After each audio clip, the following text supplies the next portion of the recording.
everybody to our presentation of ideas. We are Singularis. So, firstly, I'm going to talk about our task. For our A-level Media Studies coursework, we were asked to create a 5-minute short film, as well as a social media page and a postcard artwork for the film. The first one is a major task, and the latter two are minor tasks. So, who are we? We are Singularis Productions. Singularis meaning unique in Latin. Our production company is led by 4 A-level media students, which is us.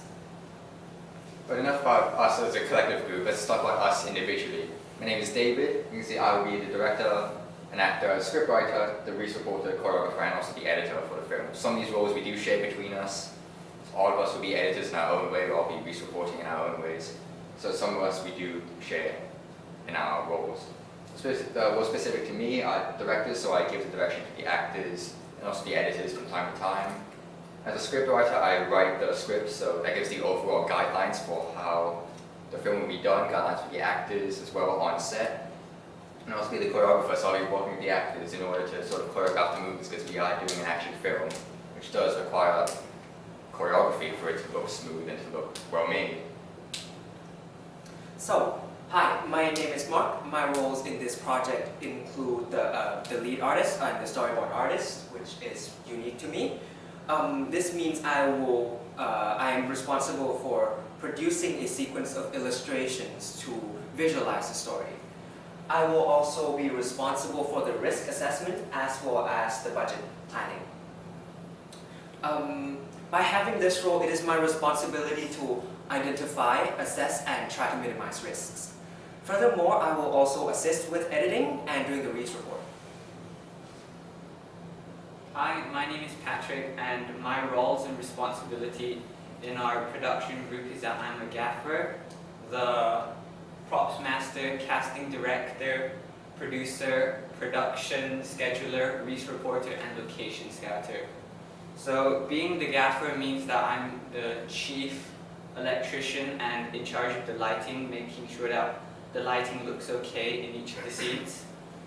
Being the props master means that I'll be going out to get the necessary equipment and props that we will be using in our films, such as guns, but we won't actually be using guns, we'll be using BB guns that look and feel similar to a real gun. I'm also the producer, which means that I'm in charge of selecting the script, coordinating writing, directing, and also overseeing the marketing and distribution of the film. Hi, so my name is Jamie. What roles I have been considered for myself would be risk assessment, costume planning, shot lister, a research reporter, and a social media manager. So one of the main things that I'll be focusing on with my roles is social media manager, because being the manager of a social media page is really important, since we have to use that social media page in order to attract our target audience. And alongside with that, I think having another important thing for me is risk assessment, since I've dealt with it before and I've worked on it before in my previous group. So, some inspirations that we took for our characters in films is John Wick, Johnny English. Our main characters will be inspired around these two characters and what they are like as people, and then how they act. And also, we also want our characters to dress quite professionally. And then for our poster, we took inspiration from The Spy Who Dumped Me, where we'll have two characters standing back to back, while the font that we'll be using is quite bold and also slanted, because it's a typical convention of the action genre. As for the narrative itself, like we've mentioned before, we are doing an action film, and as suggested in the last slide, we're talking about our inspirations. We're also doing an action spy sort of film. The premise is, for the narrative, that we have, like Archie mentioned, we've got two characters in the beginning who are working together to collect a briefcase of sorts, maybe it's intelligence. This will generally be undisclosed. But then eventually one, for reasons unknown to the audience, or will eventually be known to the audience once they watch the film, one would try and backstab the other in order to claim all the glory, maybe for personal benefit, maybe for gaining status, for gaining power. But this backstabbing then causes them to fight for survival while also trying to, in essence, also run away with the intel. But eventually, one does kill the other. For now, we leave that undisclosed because this works as advertising as well. For uses and gratification, we wanted to really focus on very much for entertainment and especially escapism, because that is generally something which action tends to focus on. So in other words, we'll be focusing a lot on being very, I guess, visceral, but also in a way vicarious as well, where, again, which helps with that escapism, where they can escape from mundane reality into this film. So the production techniques that we will be including are the main four, which is cinematography, sound, editing, and mise-en-scène. And for the cinematography, we'll make sure that we use long shots and long takes so that we can show to the audience that all the time that we invested into the choreo, and it also helps to show the audience about our skill and the effort that we put into the action. For sound, we'll be using diegetic and non-diegetic sound. So the diegetic sound being dialogue, while for non-diegetic sound, we'll be making our own soundtrack where the characters will be fighting over, and then the characters will be throwing punches or doing actions on the beat of the music. And for editing, we'll use quick cuts because it's a typical convention of the action genre to help make the action feel much more fast and intense, and we'll use continuous editing so that we don't disorientate the audience and also have a flowing story. For our mise-en-scène, our characters will be wearing suits because it's another typical convention of the action and spy genre, and we want the lighting to be dim but not dark so that the audience can see the action that's going on while also having a foreboding and tense atmosphere. In terms of the characters and meanings, like you mentioned, you've got two characters. In the beginning, they both seem like protagonists, but then eventually, once they do start fighting each other, it'll be very clear who is the protagonist and who will be the antagonist, i.e. the antagonist being the one who backstabs. So for the characteristics of the protagonist, we wanted them to be quite distinct between the two characters. One will be, as you can see here, we use sort of unorthodox methods to be quite jocular, be quite lighthearted, I guess more of a thrill seeker, but still professional and still good at what he does, but just potentially more childish and can be seen as a bit annoying as a character in a way. As for the antagonist, to be very much by the books, very methodical, very much sort of like a John Wick sort of character, like I mentioned before, as inspiration. Very much just in a way cold and calculating, which also helps with the audience sympathizing with the protagonist because they seem more lighthearted. There's someone which they're going to like more as opposed to a character which is very cold and darker. And the meanings behind this, including the narrative as well, is the importance of loyalty in a group. Because the moment that a group splits, when there's that break in loyalty, that's when the fight starts, as is in the narrative. But also the importance of not becoming too prideful. As like you mentioned before, the motivation of the antagonist is for pride, self-gain, and so it could very much just be a show of this hubris, this hamartia of the antagonist is his downfall, as the antagonist does lose in the common convention. So our main target audience we are trying to get are young teen to adulthood males, which are we are trying to target all around the world, so kind of like mass market. This is mainly because since we are we're like 4 young adults as well, we kind of can relate to them more than other people could. So, like mentioned in the beginning of the presentation, one of our minor tasks is to create a postcard advert for our film at a film festival. Our plan for the postcard is to put the visual emphasis on the two main characters, so notably the protagonist and the antagonist, by having them in the middle, standing back to back, like mentioned in the inspiration slide.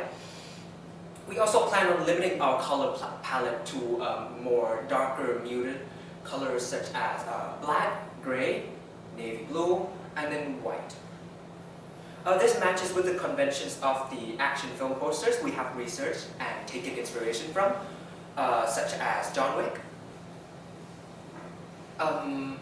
Additionally, we plan on using a bold sans serif font to reflect the personality of the characters and the occupation, as in spy being quick, slick, general, and professional, and so on.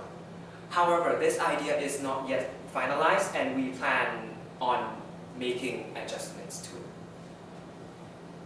So the other minor task that we will be focusing on is the social media page.